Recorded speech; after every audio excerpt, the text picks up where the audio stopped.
So, Tom, I think we've I know in our conversations with clients, we get to a point where we try and determine what financial independence means to them. What money do they need? And then we talk about family legacy, how much money they want to pass along to their children. And then often philanthropy is a topic that comes up, charitable giving. And I think that, there's a lot of different perspectives, both from wealth creators and inheritors about if philanthropy is a good or a bad thing.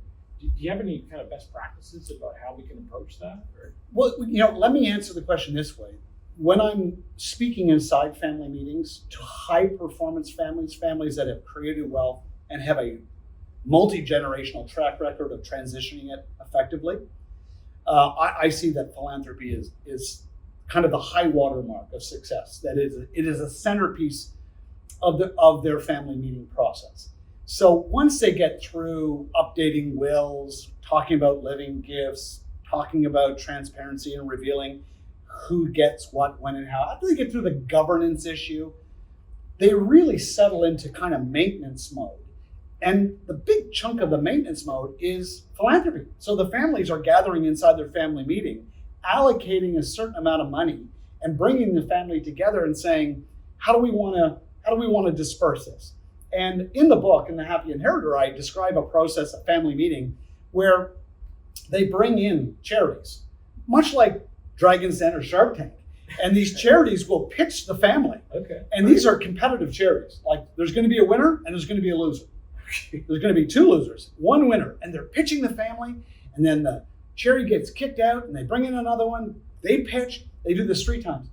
Then the family goes at it and they debate and they pick a winner. Really? And really what's behind this process is this idea that they're teaching the rising generation that philanthropy isn't just about reducing taxes.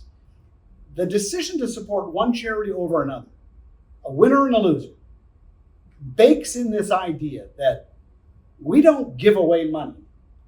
We don't spend money. We don't invest money without investing intellectual rigor. They give the charitable selection the same kind of energy, thought. And that's what they're teaching the next generation, to treat wealth with respect, even charitable contributions, investments, savings, consumption. A dollar is a dollar is a dollar. And so in that example that I just described, when the charity was selected and the family went at it tooth and nail, they finally settled on one. And then they brought the winning charity in, and the youngest person in the room did the check presentation. Really? What an amazing gift to give that family. One last question I would have is sometimes when people are looking at philanthropy, they may oftentimes think that it's only for families with hundreds of millions of dollars. Do you have any perspective on, even if you're 5 or 10 or 20 millionaire, maybe how you can implement that in a little bit of a lighter way? I've seen families. It's a great question. I've seen families just give away 10,000, 15,000, 20. In fact, the amount is completely irrelevant.